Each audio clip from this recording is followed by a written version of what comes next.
आप सब जानते हैं कि एआईसीसी ने जय हिंद नाम के कार्यक्रम पूरे देश भर में रखे हैं और उसी संदर्भ में आज मैं चंडीगढ़ में आपके बीच उपस्थित हुआ हूँ। पिछले कुछ हफ्तों में जो कुछ हुआ हम अच्छी तरह जानते हैं और मुझे खुशी है, फ़ख्र है कि कांग्रेस पार्टी ने, खरगे साहब ने, राहुल गांधी जी ने पहलगांव में जो कायराना हमला हुआ और हमारे 26 निर्दोष सैलानियों को मौत के घाट उतारा गया, उस आतंकी हमले और आक्रमण के बाद तुरंत प्रभाव से हम लोगों ने इस सरकार को बिना शर्त समर्थन दिया और देश की भावना के साथ अपने आप को जोड़ा कि जिन लोगों ने अपनी जानें गंवाई हैं उसका बदला लेना बहुत ज़रूरी है और एक प्रभावी कार्रवाई सरहद पार करनी बहुत ज़रूरी है पाकिस्तान के साथ, क्योंकि पाकिस्तान ने कई दशकों तक लगातार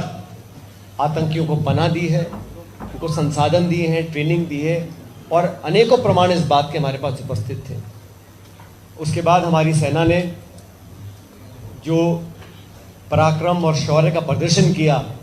उससे एक एक भारतीय गर्वान्वित महसूस करता है। हमें फ़ख्र है अपनी फ़ौज के ऊपर और आज भी पूरा देश हमारी सेना के साथ खड़ा है। और ये जो जय हिंद कार्यक्रम हो रहे हैं देश भर में, ये हमारे सैनिकों के समर्थन में,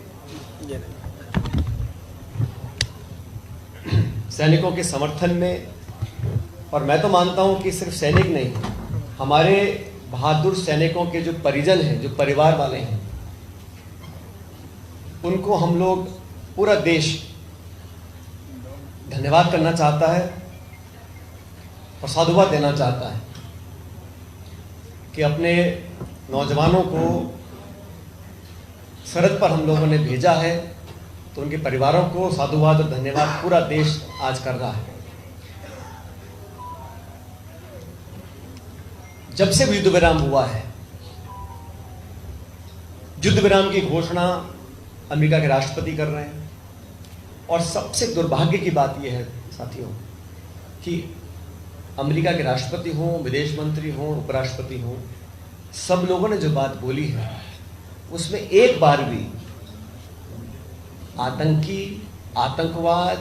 पाक समर्थक आतंकवाद का जिक्र भी नहीं, एक शब्द भी उन्होंने नहीं कहा है। हमारा मुद्दा है कि चाहे वो जम्मू कश्मीर हो या पंजाब हो, पाकिस्तान ने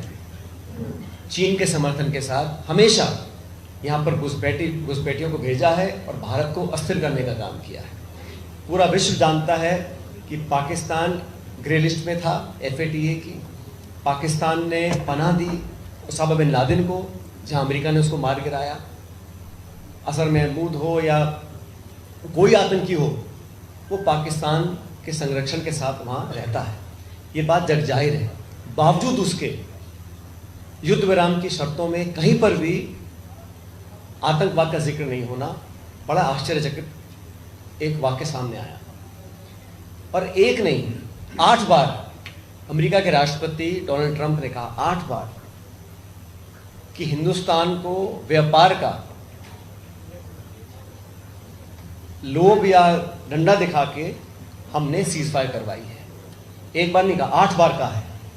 कि हमने व्यापार का लालच दिखाकर, लोभ दिखाकर या दबाव दिखाकर व्यापार का 140 करोड़ का ये हिंदुस्तान जो लगातार आतंकियों के हमले को झेल रहा है, हमारी माताएं बहनें विधवा हो रही हैं और व्यापार का डर या लोभ दिखाकर हम लोगों से युद्ध विराम करवाया गया, इसका खंडन भी भारत सरकार नहीं कर रही है।